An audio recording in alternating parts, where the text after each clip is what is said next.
Two. Greetings to all in the love and light of the one infinite creator. My name is Jonathan Tong, and I'm facilitator for the Seattle Law of One study group. We can be found in the list of study groups on the LLL Research website shown on your screen. We can also be found on Facebook. We do meet on Zoom twice a week. We meet on Tuesdays from 3:30 to 5:30 Pacific Standard Time, Saturdays 8 to 10 a.m. Pacific Standard Time. You don't have to live in Seattle or live anywhere near Seattle to join our Facebook group or to join our Zoom sessions. Anyone who is interested and available is welcome to join us. It's probably the best way to get announcements and links for future Q&A sessions. Speaking of which, we do also have a YouTube channel where we keep recordings of previous Q&A sessions with Jim and Austin and Trish and Gary and so on. It's a great resource. If you click on any one of those videos, you'll see a list of topics and timestamps underneath, and encourage people to browse there and hopefully learn and get something helpful from them.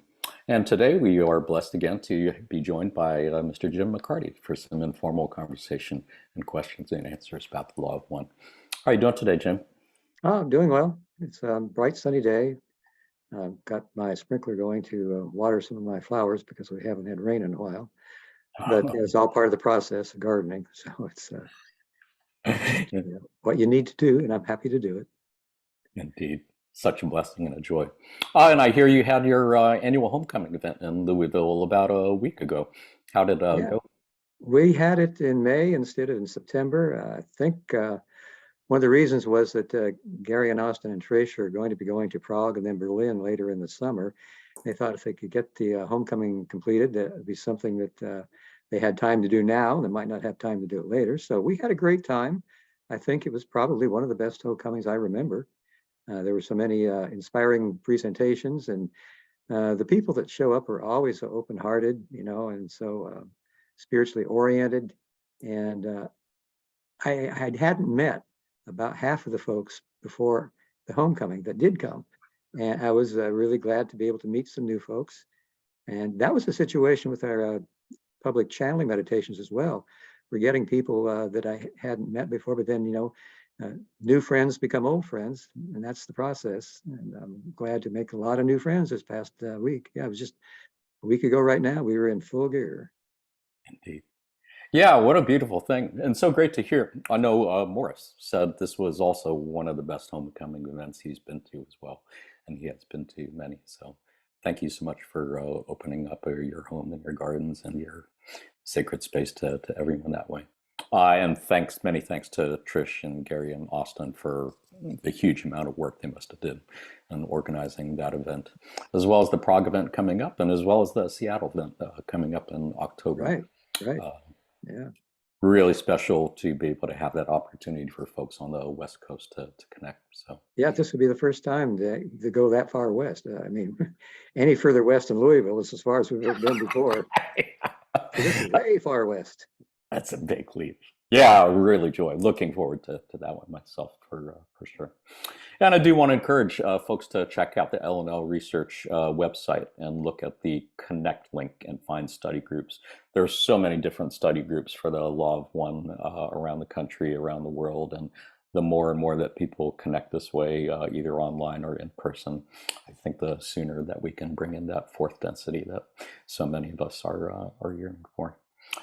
Jim, I had a couple other questions that I wanted to ask, and I did want to encourage folks who are on the Zoom call right now. If you have a question that you'd like to ask Jim, please feel free to go ahead and put it in the chat window, and I will probably go in order of the questions that are there, unless I see one farther down that's related to what we're talking about at the moment. I might skip the order for that. Otherwise, yeah, Jim, in our Seattle study group this week, we were talking about seniority of vibration. It's a term that I've seen used more than a few times in Confederation channelings. And it's a concept that I think not that many people, even folks who are pretty familiar with the Law of One, not that many people are really familiar with. And I was wondering, from your perspective, do you think it would be fair to say that just about all people incarnated on Earth at this time are incarnated because of seniority of vibration, because they have in some way perhaps the best chance at graduating to fourth density if they're not wanderers? Yes, that's the way it seems to work. The seniority is determined by how well or how much you've been able to polarize your consciousness. And in the positive sense, that would be service to others. So if you have had various incarnations on the planet, that you have been able to follow that path to open your heart in unconditional love as much as possible, and have chosen that path and continue to pursue it every day as a constant choice, then you probably build up a greater polarization than a person that would not do that. So that the fact that you've done that, it gives you a better chance of making the harvest or the graduation into the fourth density when you drop your body and walk into the light, as Ross said. And it's at that time that when you walk into the light measures your violet ray chakra to see what you've been able to do in the way of polarization, because the violet ray has the entire spectrum of chakras, whether they're open or closed, or how open they are and how well you've been able to use them in your polarization process. And so at that time, as you walk into the light, you walk as far as you can until the light is too glaring, and then you step aside. And you may be in the first part of the fourth density, or you might be in the last part of the third density and need to go to another third density planet and try again. So that's basically the way it works. Indeed. Yeah, I'm glad that you brought that up, because I remember reading a passage recently where they were talking about the importance of opening your heart, and that does seem to be the key to raising or increasing your seniority of vibration.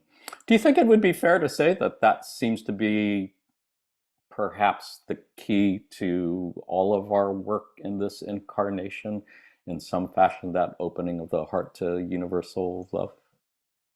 That's the real purpose of this density, the third density.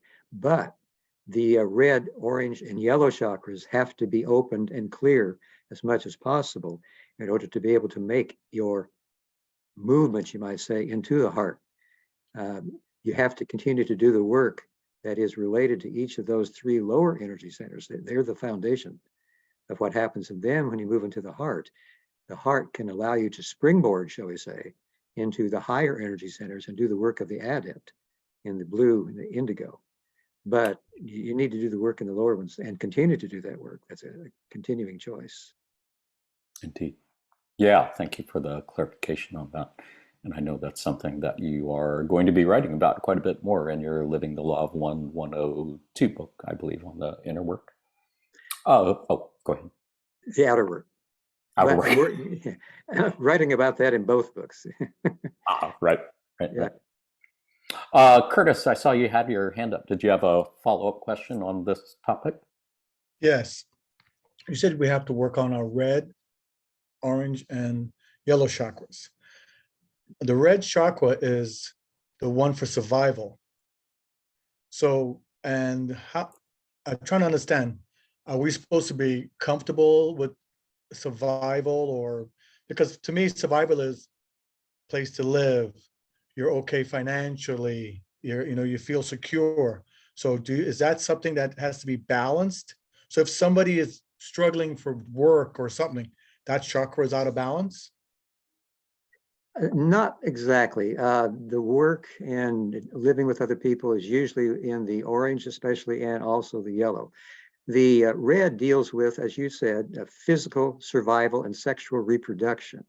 So this is the foundation upon which you build all of the other work. There isn't really a need for balancing this. It's the need more for the seeker of truth to be able to feel that there is no threat to the well-being of the person or the self as you're moving through your daily round of activities. So, and also the sexual reproduction is something that is simply the way that we reproduce our species and bring each new entity into the incarnation.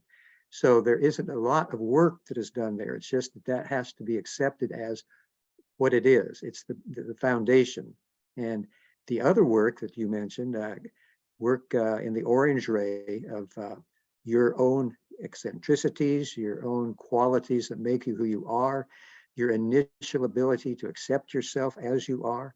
That's what you do with one other person. It's a one-to-one relationship. And then you expand your ability to do this work in the yellow ray, where other entities of the orange ray nature join together to form groups. And in those groups, then you have the opportunity to be either positively or negatively oriented, depending upon your choice. And of course, most everybody we know makes the choice of service to others. So that's basically the work that's done. The work really isn't in the red ray. It's the acceptance of the nature of the red ray, so that you don't have to see something as threatening to your survival. You can look at it as a one-to-one relationship, a group relationship, or perhaps getting into the heart chakra of unconditional love. So the only one you really have to do working is the orange and yellow. Right, in order to get into the heart. And the orange you said is one-to-one. So that means when you meet another self, how you interact with that other self. Right. And then later on, the group selves. Right. The Okay. the chakras, or the energy centers, give you an expanded ability to relate and to use the consciousness that is your gift from the creator, the prana, the love light, or the light love that comes in through the base chakra, the red. So it expands as it goes upward, and it gives you more opportunities to know yourself and to others, and to express yourself, and to eventually become the creator. And that's the end of the journey. Okay. Thank you. Thank you for your question. Yeah, those are great questions. Thank you so much. Hey, I think I'm going to go ahead to the chat window, and by sheer luck, coincidence, I think, Curtis, your first question in the chat window.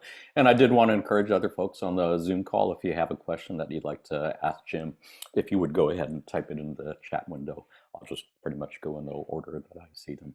And Curtis, did you want to go ahead and ask your question? Other question? Yes, thank you. Our last session we read, there was one statement that was in the notes that the sexual energy was now given to the creator, was done for the creator. And this whole sexual energy thing confuses me. I understand sex and stuff, but I would think that now if the sex is mutual, this is when it's the best. It's not like, oh, the guy wants sex all the time. The girl like, oh, I don't really want it, but I'm forcing it on the girl. Okay. That's probably not a mutual thing. But if it's a mutual thing, we both want it, how is that energy used? How is it given to the creator? How is it balanced? I assume that you're talking in general, and not about how we use sexual energy exchanges in the raw contact. In general. Okay. The sexual energy exchange then between two people that are wanting to share this type of energy, in order for there to be an exchange that can happen, the heart ray has to be open, so that you can exchange the energies. The energies that are exchanged, for the male is usually more vital with the physical energy, and that's the energy he transfers to the female. And the female is usually more vital in the mental and emotional energies than the male is. So that's the energy that she transfers to the male. So if you are in the green ray or above, then that transfer can take place, and that you can use that transfer then in your spiritual journey of seeking the creator in each moment of your life experience. Because that's basically what we're here to do, is to discover that the creator is everyone and everything at all times. So on our spiritual journey, if we have more energy that can be transferred to us by sexual action, and there are other ways of doing it, then we can have a greater degree of energy to utilize as we seek the creator in our daily round of activities, of being of service to others, since we're positively polarized, and becoming able to expand that seeking and energize it with the sexual energy exchange. So we have to be in our green ray. So does that mean that our red, orange, and yellow need to be balanced before it's a sexual encounter? They don't necessarily have to be balanced. They have to be activated, and you need to be consciously working on them in a continuous fashion. It is the overall goal of each seeker of truth to be able to balance all the energy centers, but it's a work of a lifetime, and maybe more than one lifetime. So it isn't necessary to balance them, but you need to activate them and continue to work on them. How do you activate them? By practicing one-to-one relationships in the orange, engaging in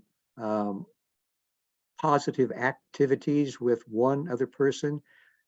When you're in group of the yellow, becoming able to work as an individual within a group and become part of that group, to blend your orange ray consciousness with the yellow ray consciousness of groups, and to manifest the nature of each of the rays, the orange and the yellow.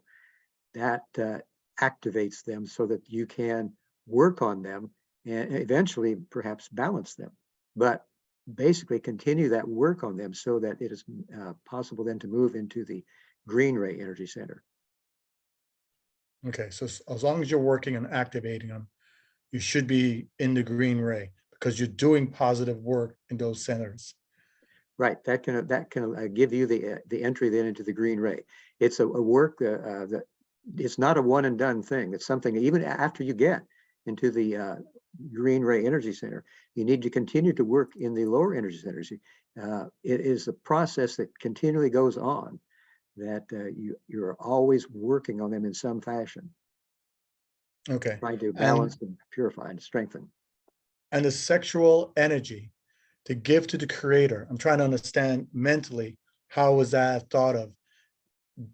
Is it, if I'm giving it to my partner, it's still giving it to the creator and vice versa? Basically, that is a choice that you can make. And it's best to make it consciously. However, it is something that occurs when you do have the sexual energy exchange and the green ray is open. It happens because you both are the creator. If you consciously realize that and dedicate the sexual exchange to the creator through that conscious knowledge, then the exchange is enhanced. Okay. Okay. I was confused a little bit thinking that, okay, when somebody's having an orgasm, to dedicate that orgasm to the creator. That is the most efficient way to do it. Okay. But if you don't do But- that consciously, it is still happening, but it wouldn't be quite as efficient as if you were conscious of it. Okay. What great Okay, questions. thank you. Yeah, thank you. Jim, someone in the chat window is asking, what if one party is indigo ray and the other is not? In the sexual energy transfer? Mm-hmm. Well, I don't know that I don't quite understand the question.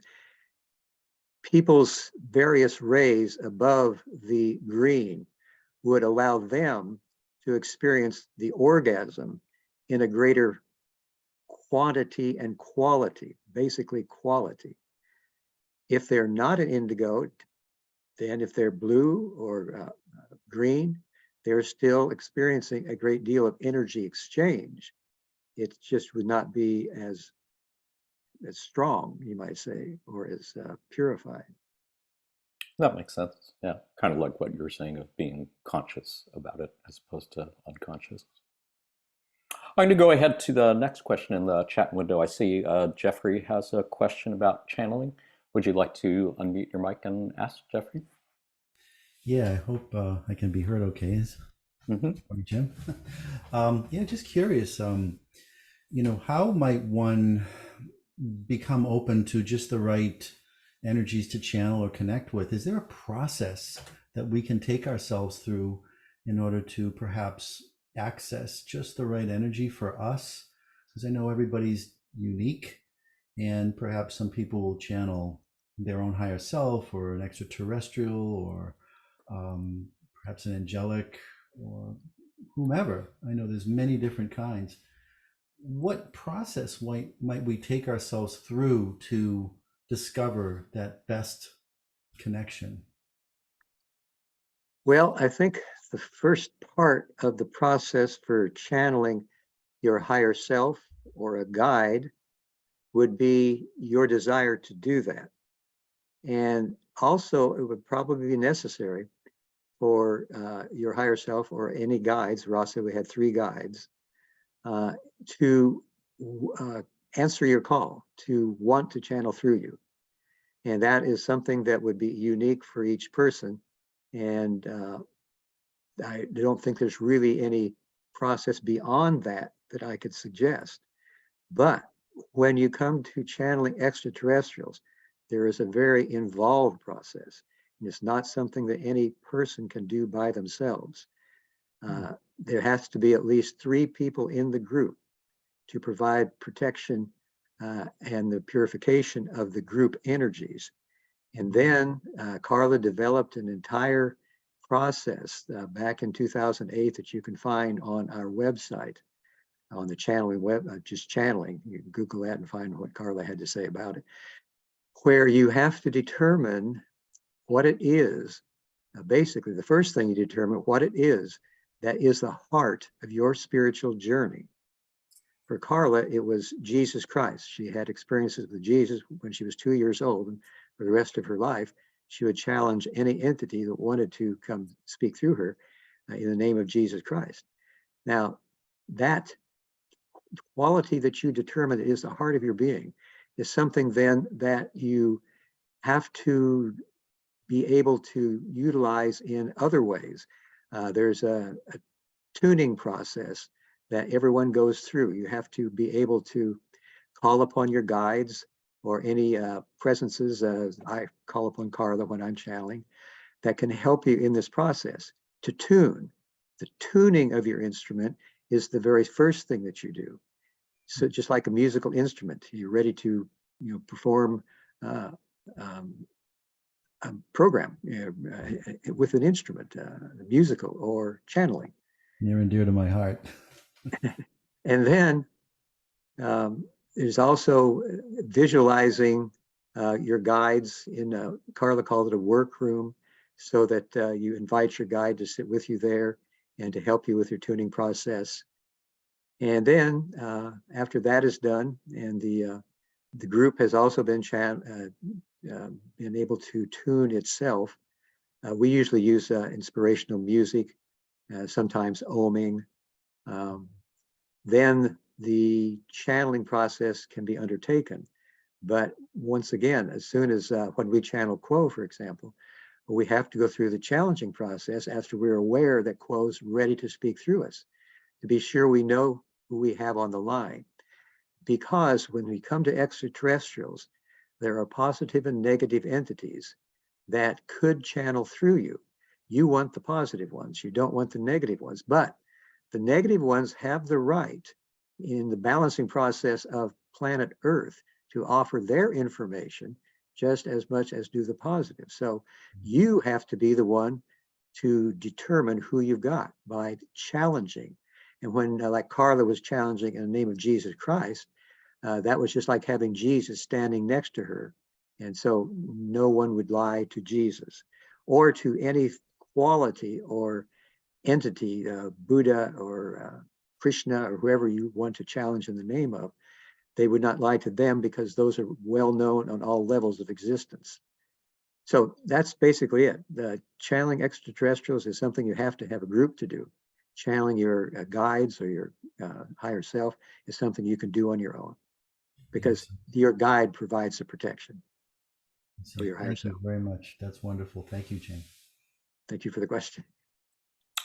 Jim, can I ask a follow-up question on that? Would it be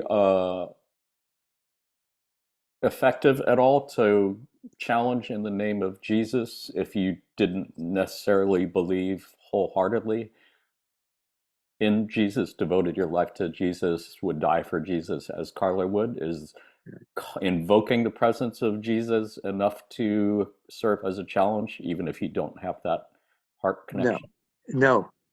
Whatever entity or quality, Christ consciousness, for example, whatever it is that you challenge it, has to be that part of your spiritual path for which you live.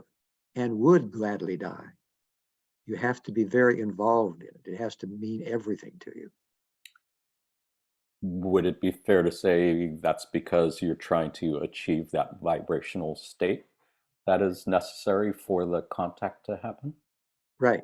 It has to be as purified a portion of your spiritual journey as can possibly be made, just for the same reason that you have to tune musical instruments before you give a concert. You have to work on them so that you're in the right tune. You know, you can't be out of harmony, out of tune. That makes perfect sense. Thank you for clarifying. And Jeffrey, thanks again for the question. I see Josh has a follow-up question as well. Would you like to ask Josh? Yes, thank you.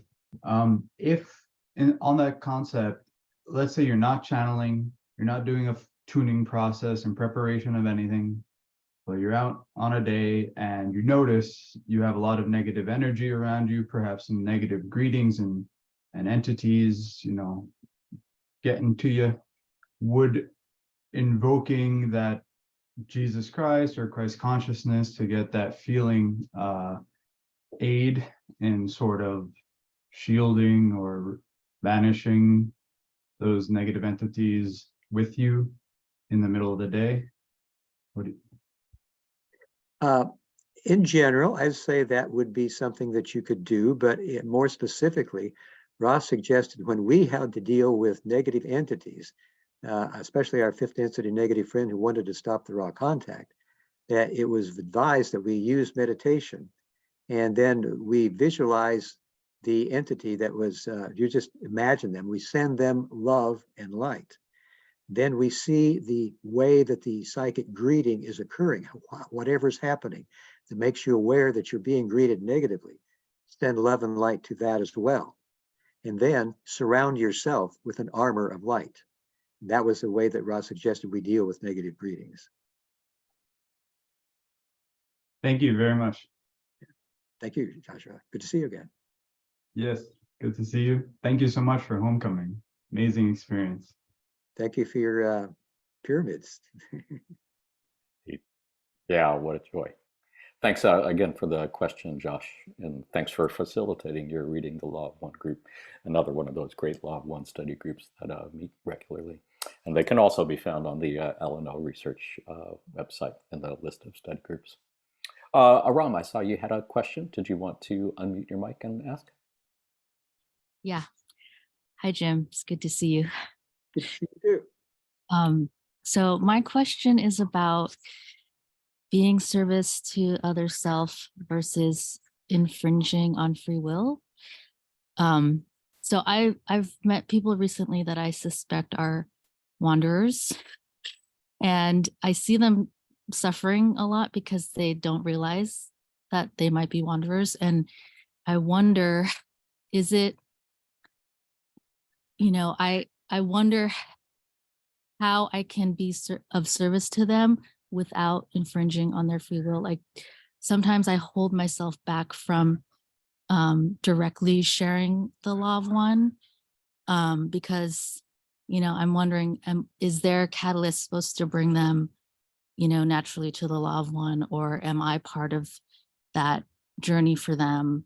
You know, I have a lot of doubts or questions about like what I should be doing, like whether I should just transmit the Law of One principles indirectly, you know, through my heart chakra, or, you know, telepathy, or if I should just hand them the raw material.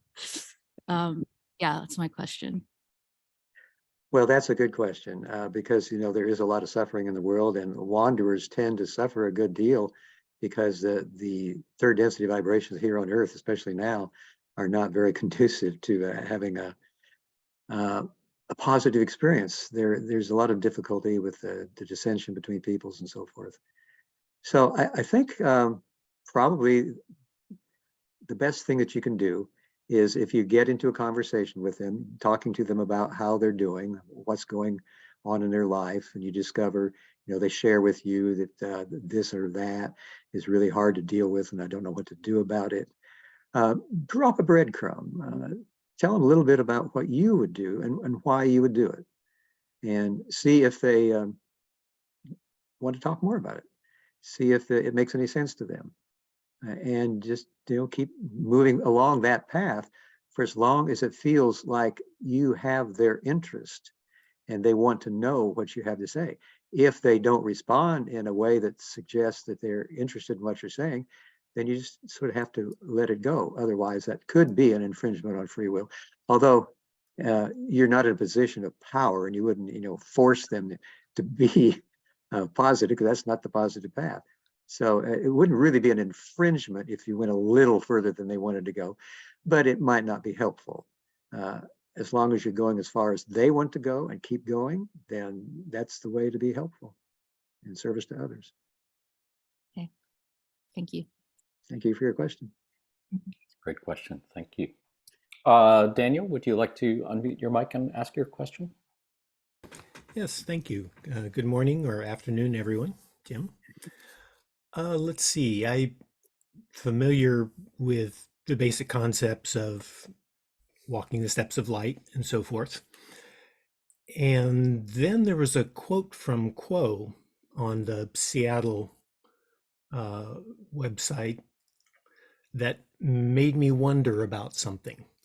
And that's that it was an 89 quote from Quo saying that at this time there are more and it was about the prioritization, and that there are more, I guess you could say, souls wanting to be here than there are animals that would carry them around the earth.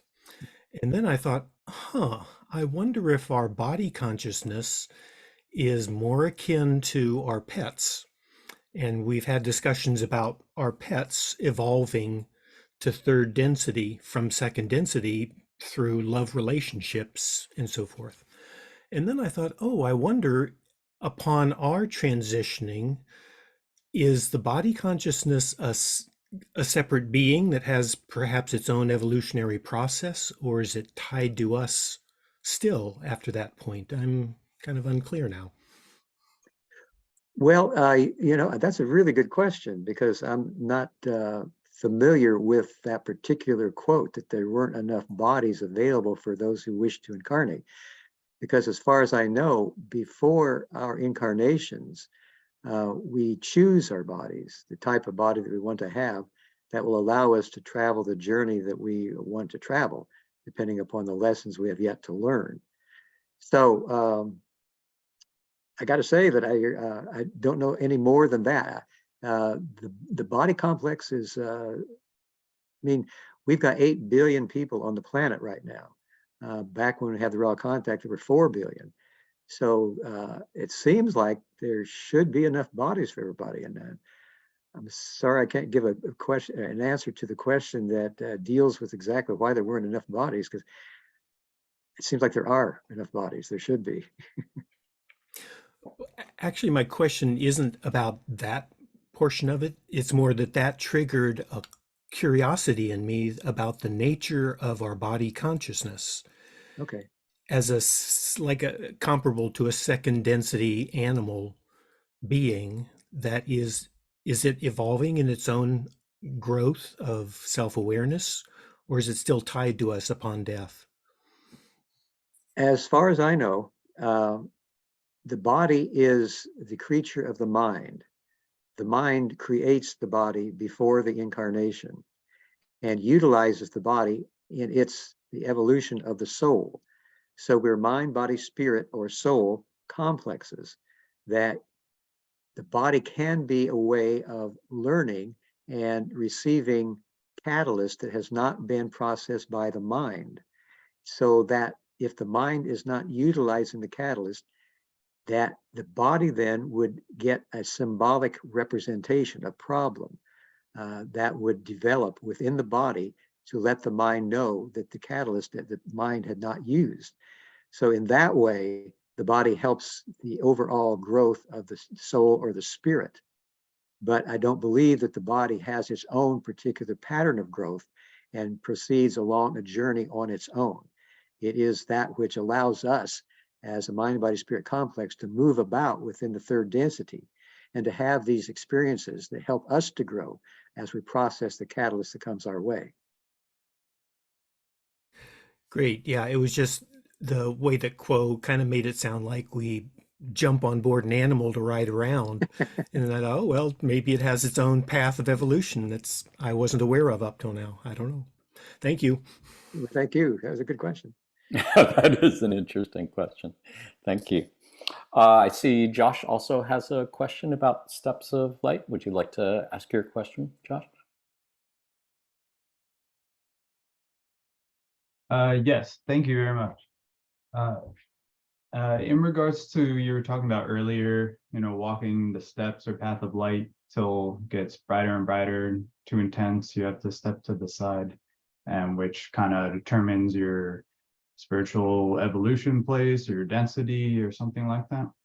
Just wondering, it's kind of a silly question because I know this is a 3D illusionary exercise, and the steps of light are a time space, metaphysical process. But in terms of being able to handle intensity of light and so on, do you feel the practice or exercise of sun gazing, that people will do sun gazing, has any relation or effect on that other process of the steps of light?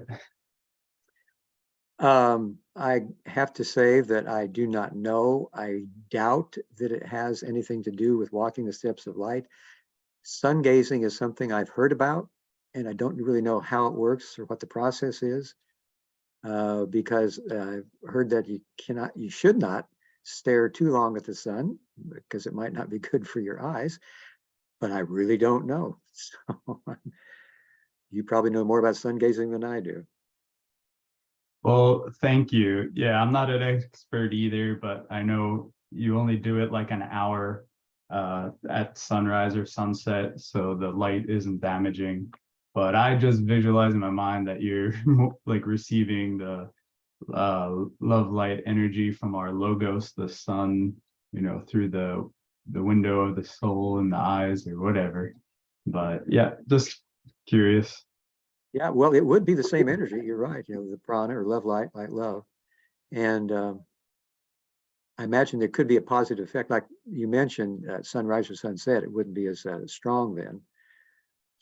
So there could be some positive benefit from it, considering that. But I don't know what it would be. I don't know how it would work. Thank you. Thank you for the question. I see that Crystal had two questions, one of which was possibly about light at the end of the tunnel, perhaps related to steps of light. Also had another question. Crystal, do you want to unmute your mic and ask either of the questions that you were thinking of? Hi, thanks for being here, Jim. So I like to do research, and I ran across a site this week called the Ascension Gallery. And I don't know if you're familiar with it, but she said that it was, she followed the law of one. I think we lost you, Crystal. Pardon? I think we lost your audio there. Didn't hear what you said Can after you hear the me? first couple words. Yes, you were asking about the Ascension glossary? Yes, the Ascension glossary I ran into. And so that kind of set me on a path of deeper investigation this week. And by the end of it, I was really agitated. And so I was really feeling like I'm just going to kind of stick with my the law of one. And Seth has been my teacher for 50 years. So I really like his teaching. So, but one of the things that I ran across was these things are kind of ostensibly to be helpful, but I think that I was wondering if somebody else seemed to answer this, that it was a service to self sort of false message, that the light at the end of the tunnel was hijacked by the matrix or whatever, and we end up being diverted into this path where we're just recycling and doing reincarnation over and over again, and there's no opportunity then to get to the next dimension or wherever, and maybe you can comment on some of this other stuff that is out there that's supposedly the law of one, and here's what I'm getting. Maybe you can validate this, that if it starts to make you feel agitated and you're just suddenly confused and wondering, is this real, or, where can I find the answer to this? And I'm just not really getting clear messages from my guides or whatever. What do you recommend in these cases? Thanks. Well, I think that it's important that you have felt what you feel, that it doesn't feel like it's in resonance with your path as it is now, which includes the law of one, may include other things as well. I think that you always have to use your own discrimination. And every time we channel from the Confederation, channel quo, they begin by saying, please take those thoughts and words we have to offer that have meaning to you and use them as you will. If any of them do not resonate with you, lay them aside, because we don't want to be a stumbling block for you. So if you feel that you have run into a stumbling block there, let your intuition be your guide, and move aside and go another direction. I'm sure that there are people who are using the law of one in their own way, which may or may not be of a positive nature. There have been those instances in the past, and you just have to be able to figure that out yourself. And through your own intuition, what you feel. I mean, that's just the way it is. So, do what you feel is best.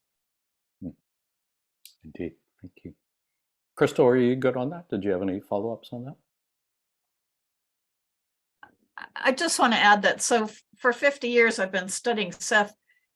This was back in the 80s. And he often said that the channel's worldview really influences or affects the message that comes across. And he never talked about densities or a lot of the kind of stuff. He never really talked about, some of these service to self concepts. And so I discovered law of one, I don't know, 3 years ago or something. And so, but I've been busy doing a lot of other things and I don't have the time to study that I wish I could. So a lot of this is kind of new and it's really challenging to my perception of the higher beings and so forth. He didn't really talk about guides and angels, and a lot of the language that people are using now is really very different than what they talked about in the 60s, 70s, and 80s, Crystal, I think we get where you're coming from. And yeah, I believe there are quite a few people in the Law of One community who are familiar with the Seth material as well. Oh, Seth was the first channel material I ever read back in 1972. And I really enjoyed the various books that Jane Roberts came out with and that Seth had to offer. And I wouldn't say that Seth is beginning material, but I think they had different areas of interest and ability to share. And I really appreciated it. Actually, Jane Roberts helped us find our first publisher back in 1981 when we were self-publishing our books. And we really appreciated that. So you would consider, Jim, the Self material to be positive in nature, the source? Yes, I would definitely consider it very positive, very positive. Thanks for the clarification. I think that's helpful. And thanks for the question, Crystal. Curtis, did you have a follow-up question on that? Yes, the set material, after listening to Law of One and going back to Set, it seems like Set is from a different density. So how Set explains things is different from Ra, because Ra is more love and light. And this, I'm here to teach you the Law of One. Set might not be of the Law of One, but he might be of a confederation. So he just wanted to teach us the nature of reality. Mm-hmm. And his teachings were different. And that's how I got it from Seth. I think you're right. I think Seth was dealing more with just how life is here in the third density and how we can look at it, expand our point of view, and learn more through that expanded point of view. But I've always enjoyed Seth. I haven't studied Seth recently, but it was a step along the way that was very important to me. It's a great question, and it's definitely worth unpacking. So appreciate the taking time to do that. Luke, I saw you had a question. Would you like to go ahead and unmute your mic and ask? Great. Thank you, Jim and Jonathan, for hosting this gathering. Hello, thanks everyone. I'm just curious to hear your thoughts, maybe as well as quotes on expanding the reach of the law of one material. Personally, I find it extremely beneficial, and I believe it could be valuable for more individuals to be exposed to it, and then consider whether to embrace its teaching. I envision a world where the material become widely known, and a significant number of people choose to follow it, resulting in a truly remarkable and harmonious society. So I guess my two question is it that most people are not ready for this material? I guess the second question is, what should we do to help propagate this knowledge?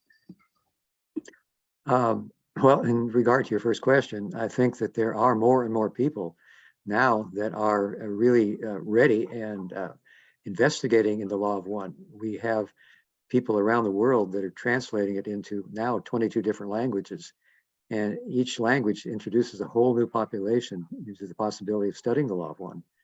So it's been very inspiring, because for so many years, Carl and I, when we were here, for the 35 years we spent together, nobody really knew much about it. Not many people knew anything about the law of one, but that's changed a great deal. And as far as what each individual can do, I think living the law of one in your life, when you meet other people, to realize that you're seeing the Creator, and that your choice of being of service to others can manifest in any way that you could possibly, a smile on the street, taking a friend to the grocery store to shop when they don't have a way of getting there. There's just so many things that you can do to be of service to others. And as you're doing those things, people will probably ask you, well, you're really a good person. Why do you do these things? And then talk to them about the law of one. Just live it and share it. That's the synopsis. Well said. Awesome. Thanks for the answer. Yeah.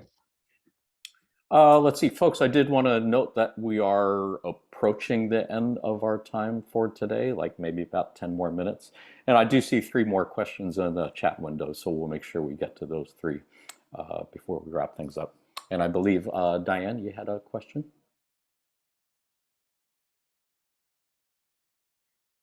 Oh, are you there, Diane? I'm working on it. Yeah, a lot of words have been spoken, and all I could think of is words. I'm so sick of words. Angels, ETs, guides, higher self, all of the things that people say they are channeling, and I believe them. But what would be the difference? And this really bumps into a theological conversation with great respect between myself and my families. So where does the angel come into all of this? Where does the ET come in, etc.? All of these terms. Well, it's a universe of many different portions of the one infinite Creator manifesting as means by which the nature of creation can be discovered by people who are interested in angels or extraterrestrials, or just simply being of service to others, or any of the major religions in their mystical aspect. Because we've discovered over the years that all the major religions in the mystical aspect are the same as the law of one. It's called the perennial philosophy. And that perennial philosophy manifests in a lot of different ways, because it's an amazing universe that we live in. So many forms of life and of being that have purposes of sharing the nature of their being, their perceptions of creation, their way of interrelating with others. And I think you just have to pick and choose the ones that make sense to you, the ones that speak to your heart, the ones that your intuition says, well, that is something I want to investigate. You don't have to go and know something about everything that's going on, whether it's angels or ETs or any other life forms. Ross suggested that the life forms that we have here in this galaxy are only about 5% of the life forms available throughout the universe. You know, there are all kinds of people and entities that are traveling a spiritual journey. And so you just pick the path you want to follow, the entities you want to, believe in, and do that. Make your own choices. Your discrimination is the important thing, and what you feel about it. Thank you. Thank you for asking a question. Kathleen, did you have a question you wanted to ask? Hi, Jonathan. Yes, thank you very much. Hi, Jim. It's really great to see you and to hear all the questions and the wonderful answers. My question is about the Great Pyramids and their alignment with the Orion constellation. And my understanding is that that had something to do with the efficacy of the pyramid before the tectonic plates shifted, when Ra was coming through Carla and saying that the time of the pyramid was past. And I'm wondering if Don ever questioned Ra about the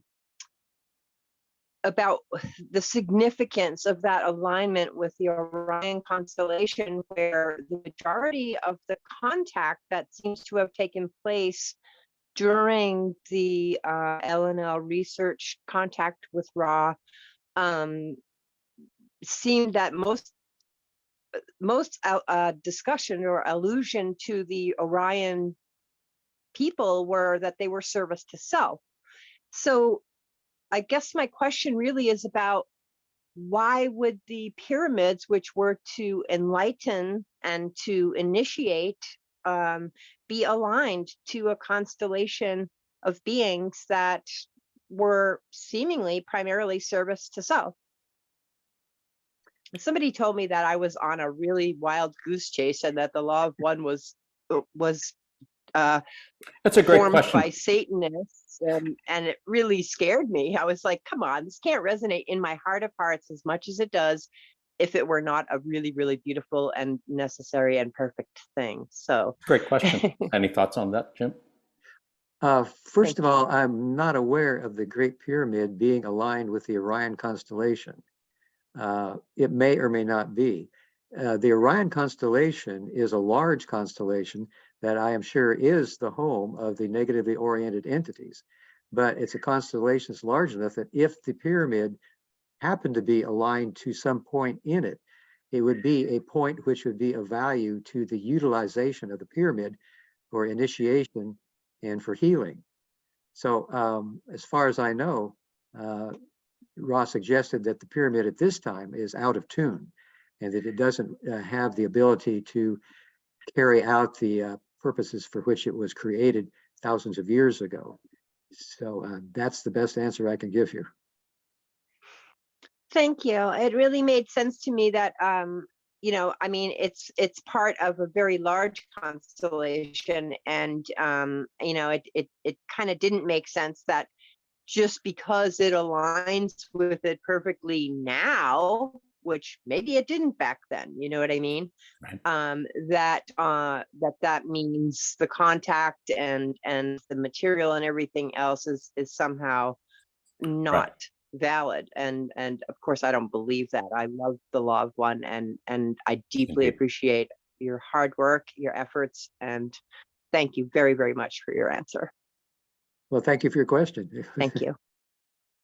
Marcelo, did you have a question you wanted to ask?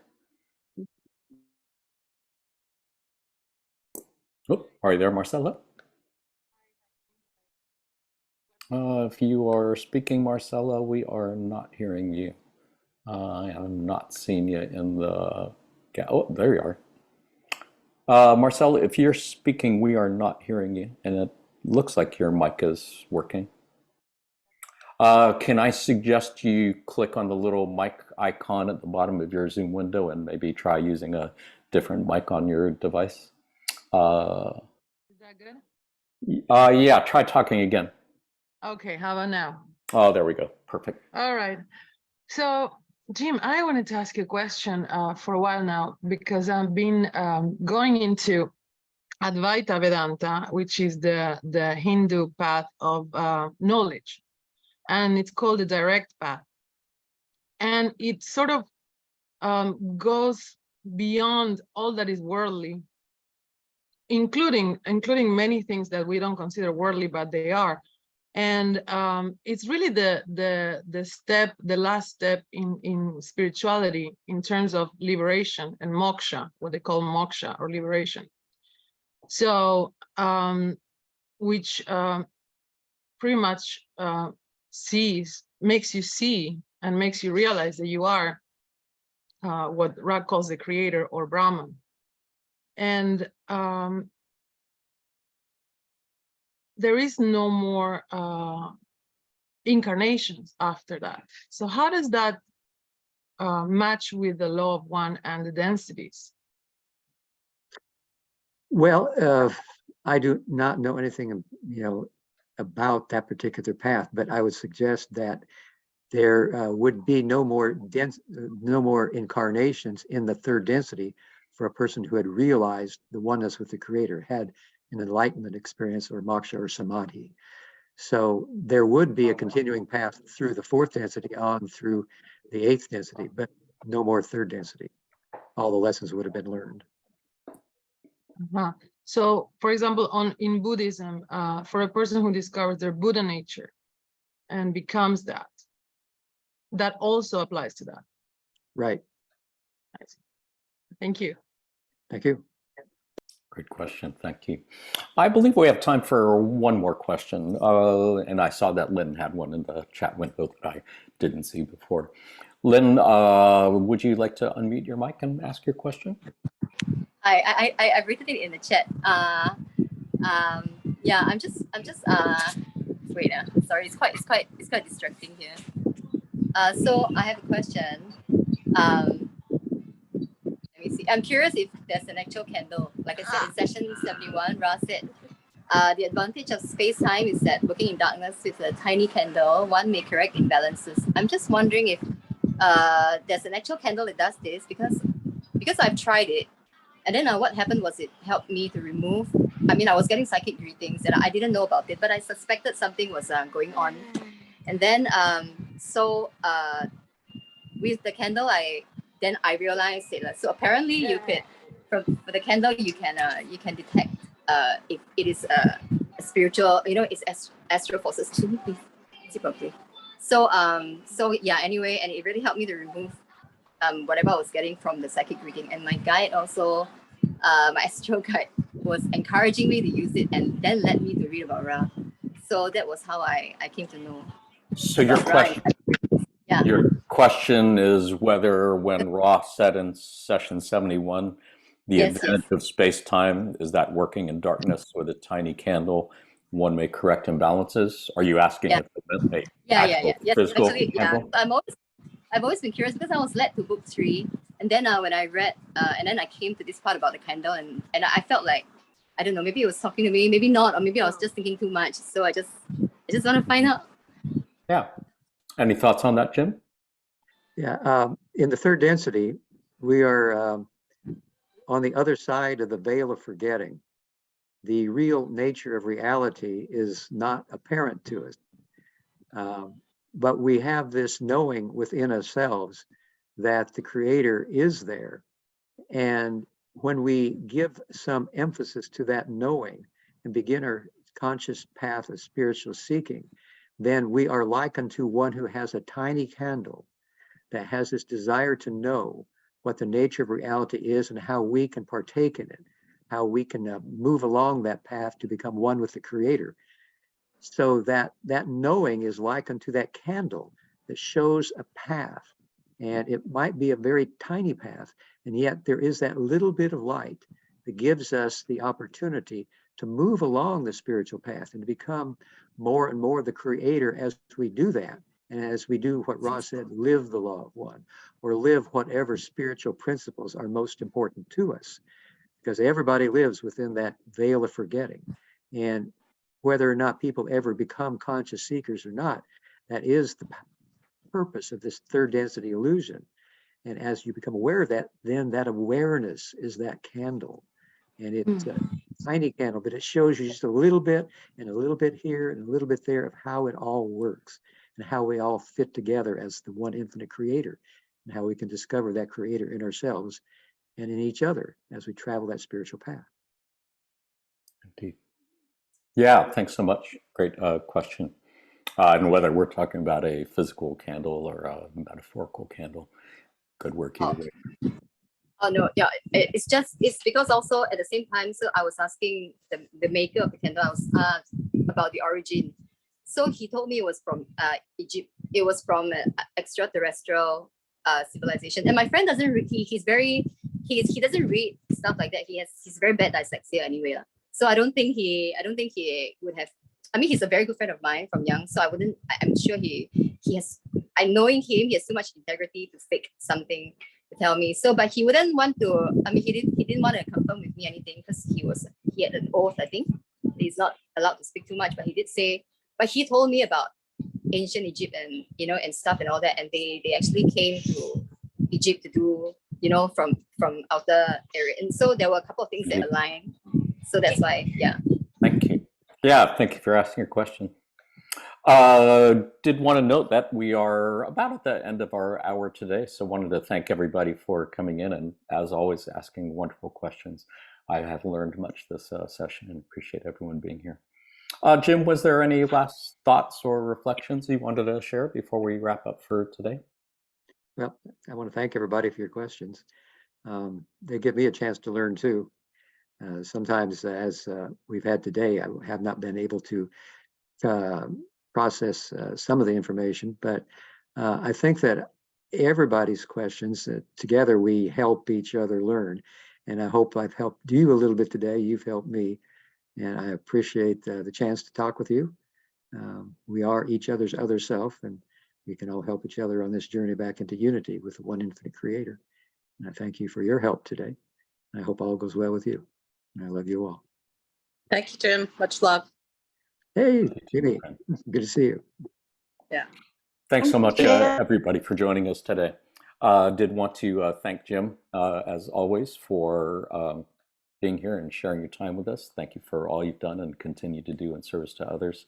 Thank you to all our friends at LLL Research for all they've done and continue to do in service to others. And thanks for everyone who joined us on this call. Thanks for everyone who's watching this on YouTube at some other space-time and time-space. We love you all, and until next time, in love and light of the one infinite creator. Adonai. Namaste.